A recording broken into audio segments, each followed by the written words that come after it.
This is the general classification of the blockchain versions.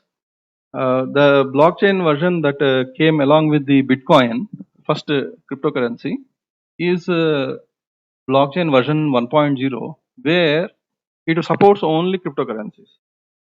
So it is a distributed ledger technology for cryptocurrency. So it won't allow you to write any other things. Next one is blockchain version 2.0. Whatever the features available in blockchain 1.0, along with those features, one new feature is also added, which is called smart contract.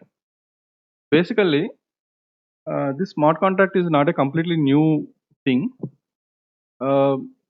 Internally in Bitcoin, when the transaction need to be executed or committed, there will be a Bitcoin microcode will be there that will be executed first.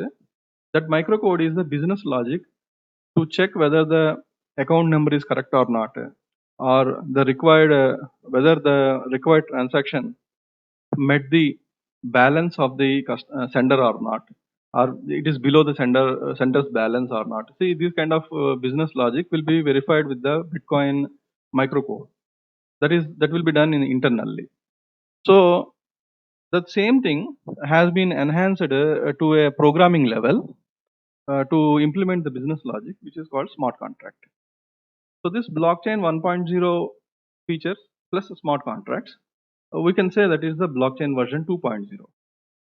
So smart contracts are small programs that live in the blockchain, and whenever the certain condition is met, then that particular program will be executed, and this particular program will be executed on all the nodes where this corresponding blockchain will run. So example of that is Ethereum. So Ethereum is a kind of a blockchain version 2.0 which supports the smart contracts and regular blockchain. That is, in Ethereum you can write smart contracts. At the same time, you can also work with the cryptocurrency called Ether. Next one is blockchain 3.0, where it supports the features of the blockchain 2.0. That means earlier versions plus decentralized application development. That is, here we are going to look for the front-end application development and the smart contract development. So here DApp development with Ethereum is a kind of version 3.0. So today I will show you how to do that, but I cannot go in detail of each and everything, but I can give you some information related to that. So this we can do in the Ethereum with the help of Web3.js, and in Hyperledger it is a drag and drop kind of feature. Only few things we need to type in that. Next one is blockchain 4.0. What are the features of blockchain 3.0 plus industrial applications?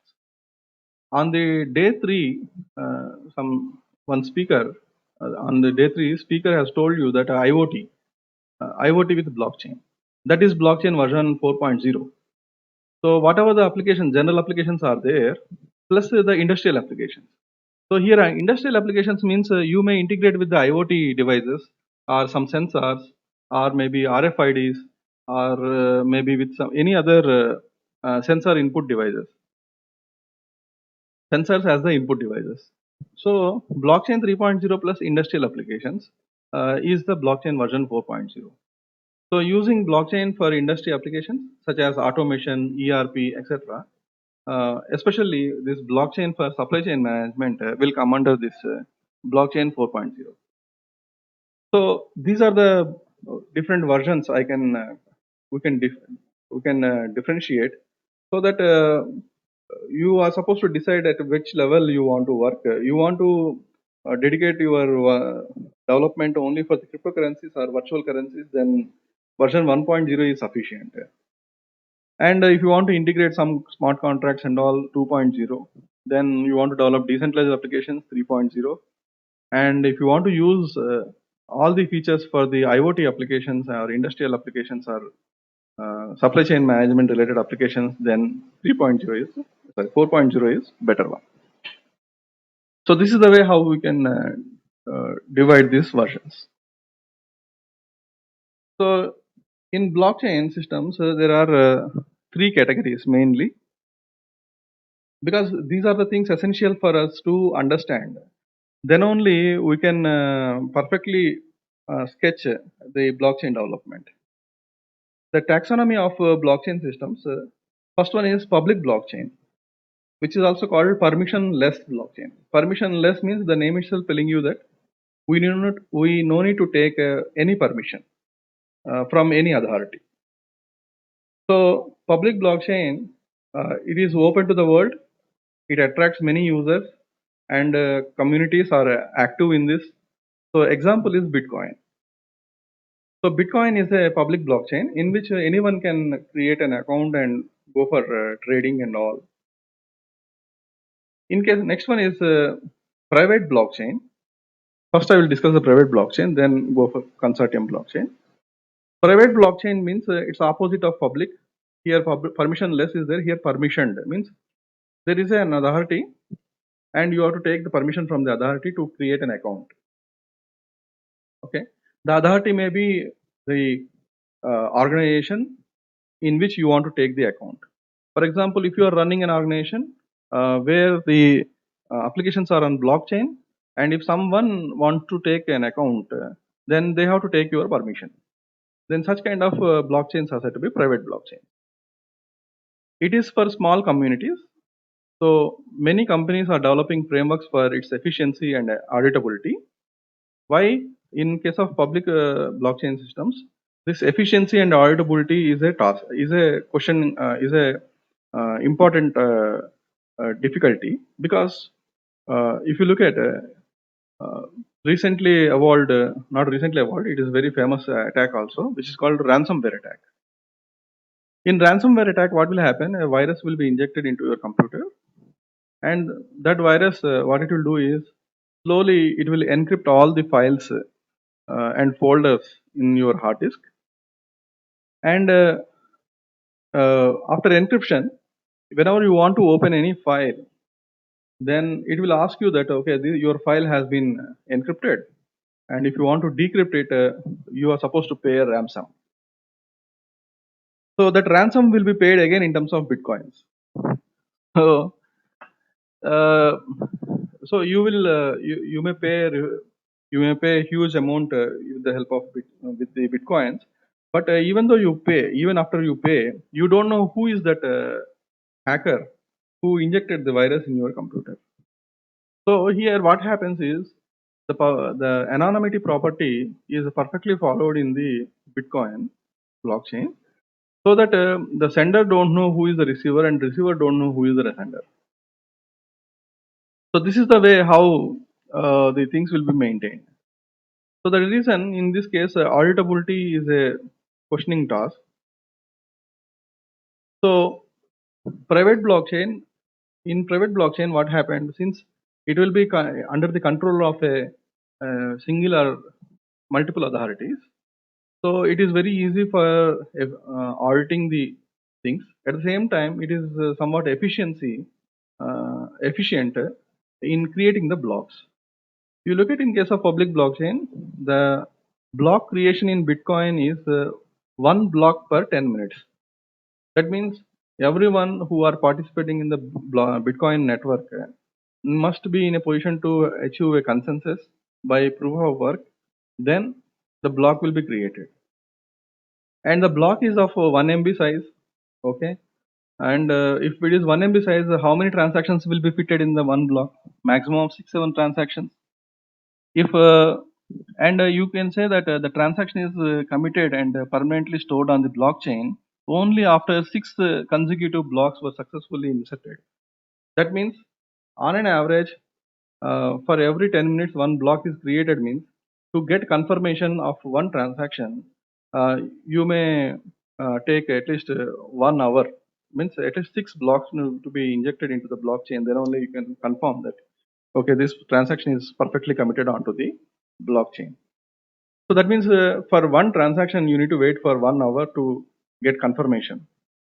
And at the same time, yesterday we have seen in the case of proof of work, we cannot assure that when the pack of or pool of transactions was collected, for creating the block, you cannot assure that a certain transaction will be included into a block. The transaction picking is also completely random.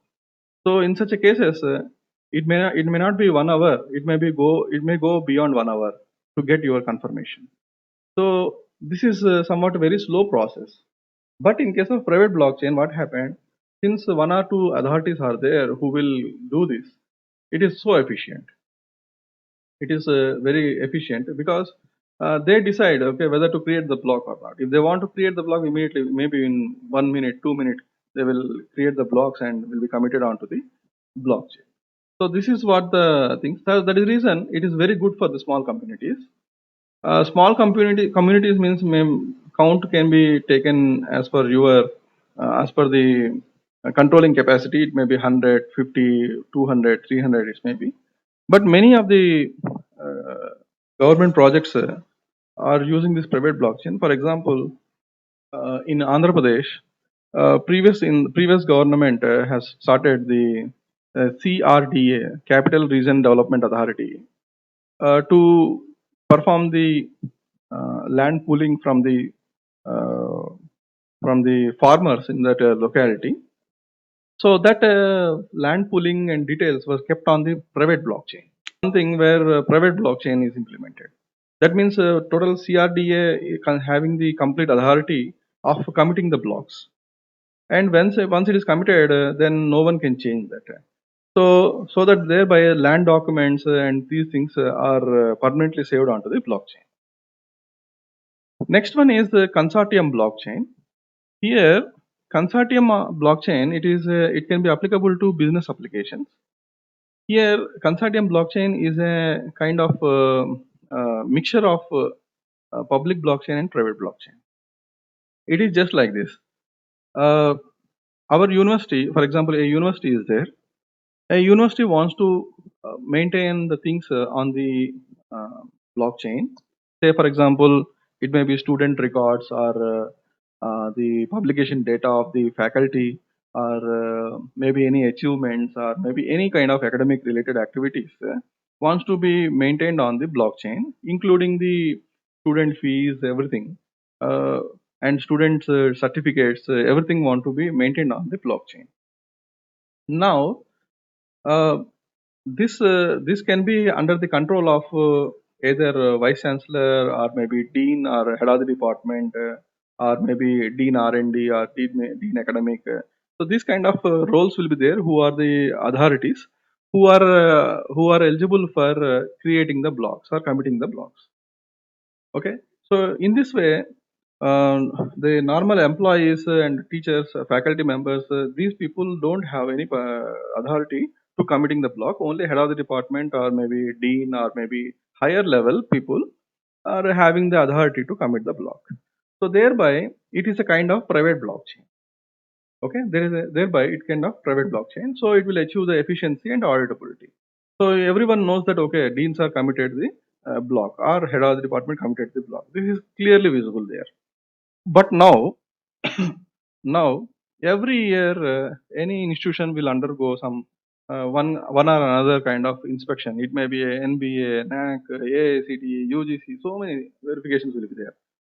Now, assume that AICTE or UGC or any other organization, they are also having their own blockchain and want to inspect your proceedings on your university. Now you should be in a position to give the permission to the outsider. Obviously, AICTE and UGC are the outsider to the university. They want to get how you are maintaining the records, or they want to inspect how you are maintaining the records. So temporarily, what you do is you will create an account and you will give it to them, and they will come and verify whether you are maintaining everything properly on the properly or not in the particular academic year, or maybe consecutive 3 years, or maybe any other requirement. So how in this way, what it will become? It will become a consortium blockchain. Here at university level, it is private only, but it is having a facility to give the permission to others outside of the university to come and see what you want to do it.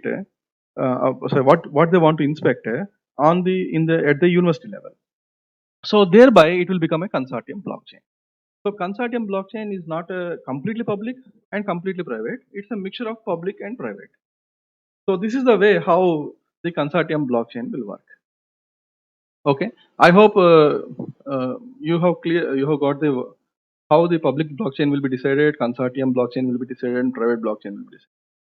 See, IBM Hyperledger, IBM or Linux founder Hyperledger Composer or Fabric is there, which is completely private blockchain. Okay, and consortium blockchain you can use Ethereum, and for public blockchain you can use Bitcoin related. So and next one is, if you have only currency support, you don't want any other thing, then you use Bitcoin based blockchain. Okay. Next one is, if you want currency support and smart contracts also, then use Ethereum. If you want only smart contracts to be executed, you are not concerned about the currency, then Linux Foundation Hyperledger. Okay. So Hyperledger don't support the cryptocurrency. But in case of Ethereum, it supports the cryptocurrency, smart contract, at the same time, decentralized application. So as compared to this, that means as an organization, if you want to establish your own virtual currency, at the same time you want to establish your own smart contracts, then I don't think Hyperledger is a suitable thing. So you have to go for any other Hyperledger alternatives to support this cryptocurrencies. But Ethereum will support cryptocurrency in terms of Ether. At the same time, it will support smart contracts. Also have a facility to develop a decentralized application using the smart contracts of the Ethereum. So in any way, Ethereum is finding more advantage in developing the decentralized applications. And Ethereum has a facility of developing the decentralized applications with the help of Web3.js, that is JavaScript as the front end, or Python, or maybe Java. So like that, many other top programming languages can be used for developing the decentralized applications by linking the smart contracts of the Ethereum. So here, these are the various blockchain applications. So here, the blockchain applications are varied from spreaded over various fields such as finance, IoT, public services, reputation system, security, etc. In finance, many applications can be made with this, and like financial services, peer-to-peer financial markets, insurance markets, enterprise transformation, risk management. All these things can be done under the finance. And in case of IoT, smart contract commission device into the cloud ecosystem, or recording of so and so events censored by the sensors. Okay, so all these things can be kept on the blockchain with the help of IoT devices. For example, if for example granite exports. So India is a place for exporting the granite. So our Indian granite have lot of what you call demand outside.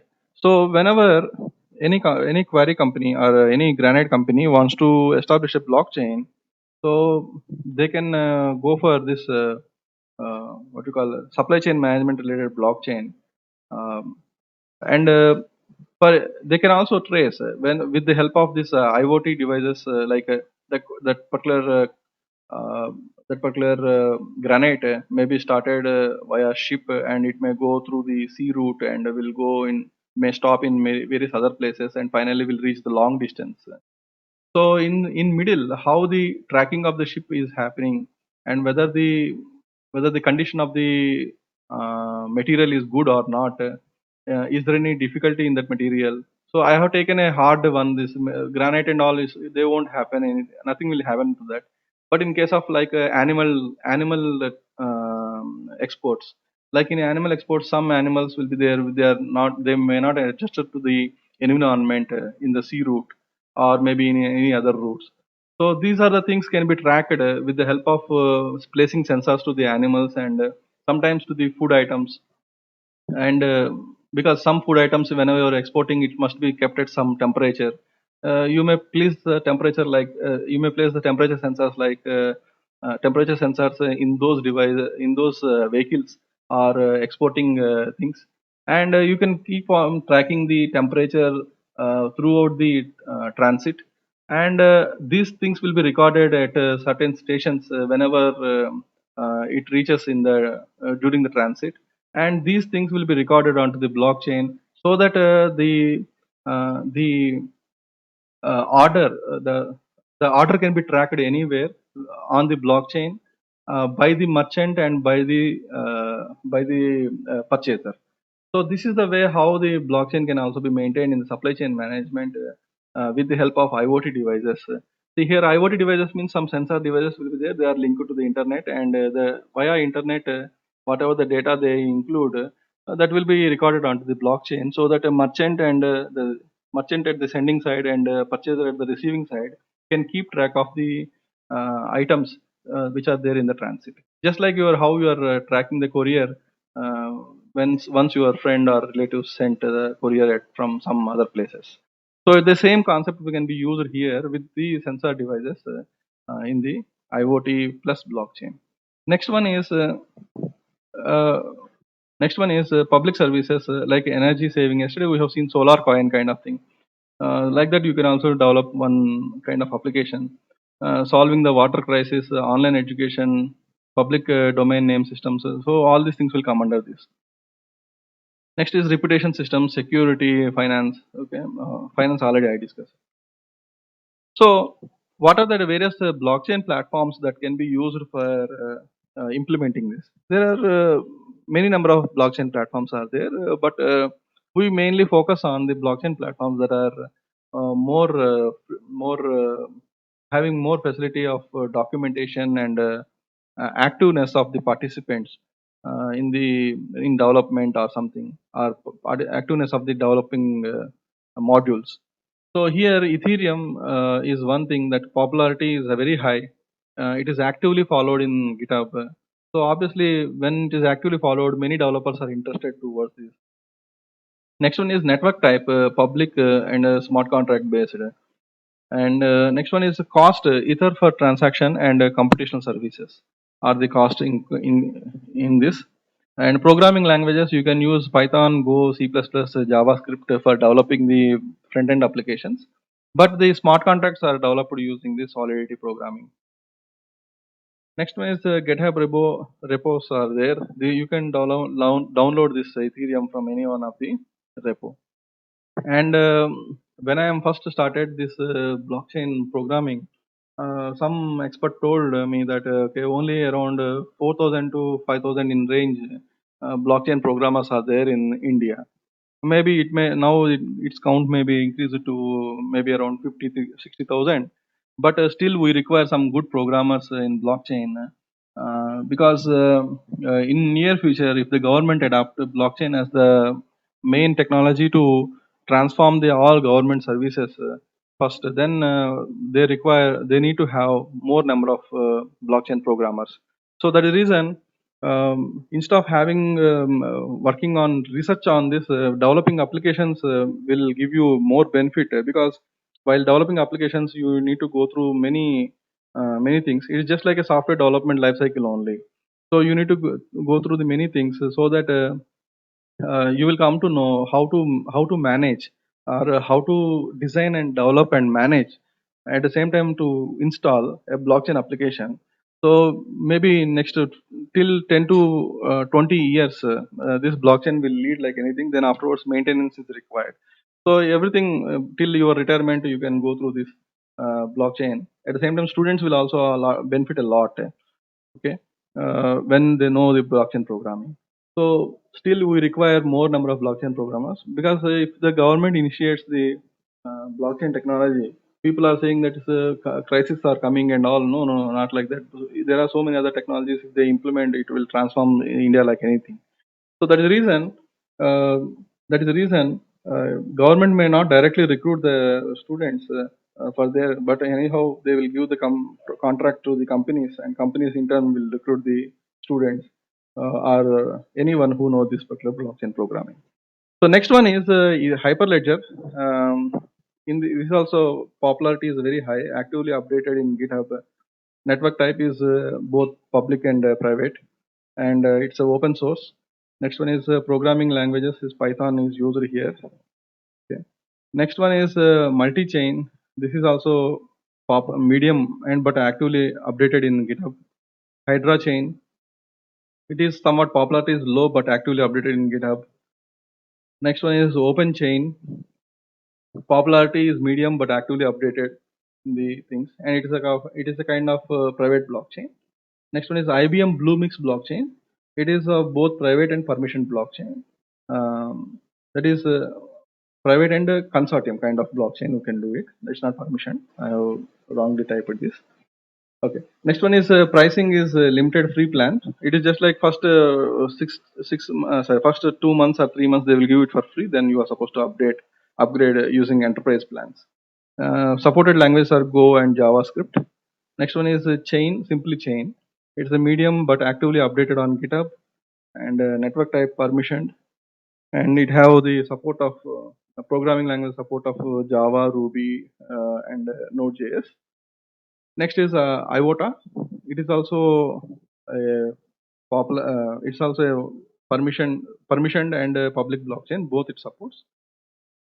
And here the pricing is based upon the IOTA token. You are supposed to take the tokens from IOTA. Depending upon the tokens cost, then your what you call usage limit will be decided. So these are the various blockchain platforms available.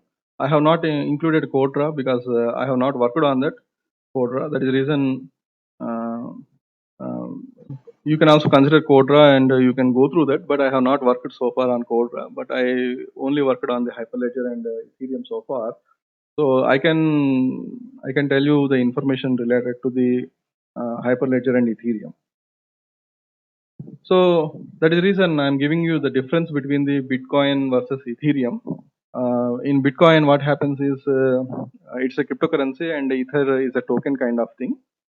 And here in Bitcoin is the currency, and the lowest denomination is Satoshi. Okay, it's just like 1 rupee is equal to 100 paisa. Lowest denomination is 1 paisa. So like that, 1 Satoshi is equal to 0.00001 BTC. Where in case of Ether, the lowest denomination is Y. 1 Y is equal to this much, 1 Ether. And there are supply capacity is 21 millions Bitcoins in total, but whereas in case of Ether, 18 millions for every year. Okay, and these are the things. And here currently mining amount is 12.5 BTC, but it will be halved for every 4 years. The reason is it is mentioned, it is placed with the intention that as the Bitcoin price go high, even after 4 years, if it is halved, the Bitcoin what you call mining amount is halved, still the miners will get the profit, because the Bitcoin price in the 2016 is around $500 per one Bitcoin. Today, if you look at it, is around $11,000 for one Bitcoin. So obviously, if you maintain the same rate, the traders cannot be in a position to trade or cannot perform the transactions. So that reason they have made a trick of what you call halving the Bitcoin mining fee for every 4 years. So if you look at in the Genesis block, the first Bitcoin when it is mined, first block when it is mined, you might have seen the 50 BTC as the initial amount there. Then after 4 years it became 25 BTC. Then after 4 years it became 12.5 BTC. Now in future it may become half of 12.5 BTC. So like that it will decrease. Next, in case of Ethereum versus Hyperledger, the Hyperledger is preferred for business to business applications. So that means business to business in the sense, for example, a diamond traders will be there, or diamond suppliers will be there. The diamond may be extracted in a core form from the diamond ores, and that will be that will be sent to the filtering, and that will be gone for the what you call polishing and all. Then they may be sent to some other countries for cutting and polishing, or maybe any other purpose. So here, to keep track of this diamond transactions over the transit, and at the same time to know the originality and its quality, uh, some standards are required. So at the same time, these standards must be maintained between the business party of who are available in another country, and business party who is available who is available at another country. So that is the reason, in order to have the communication between these two businesses in a transparent way, they may use the blockchain such as Hyperledger. Uh, so, so such kind of business activities they can implement with the help of the Hyperledger. So that is the reason Hyperledger is preferred platform for the blockchain applications. And where in case of Ethereum, it is best suitable for the business to communicate customer business applications, and also for the general applications. So these are the e-commerce models: business to business, business to consumer, consumer to consumer, business to government, government to government. These are the various e-commerce models. So wherever you find the e-commerce model as the B2B model, then you can use the Hyperledger, because B2B model is the private blockchain. Sorry, Hyperledger is a private blockchain. There may be one organizer at one business side and another organizer at the another business side. They will be in charges for committing the blocks. So in that way, they can do this. So next is confidentiality. Confidential transactions will be there, and here in case of Ethereum, transparent transactions are there.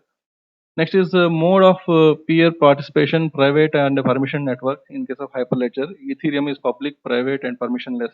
You can use in any way. Consensus mechanism, pluggable consensus algorithms are there, and here proof of work algorithms are used here. Sometimes consensus is reached by mining. In case of public, whenever you use it as public. In case of private, it will simply commit like that. Next is programming languages, chain code, which is written in Go language. You can also use Go language. You can also use Go language for developing this Hyperledger programming. Next, in case of smart contracts, in case of Ethereum, are written in Solidity. And cryptocurrency, there is no built-in cryptocurrency for the Hyperledger in case of Hyperledger, but in Ethereum there is a built-in thing called Ether.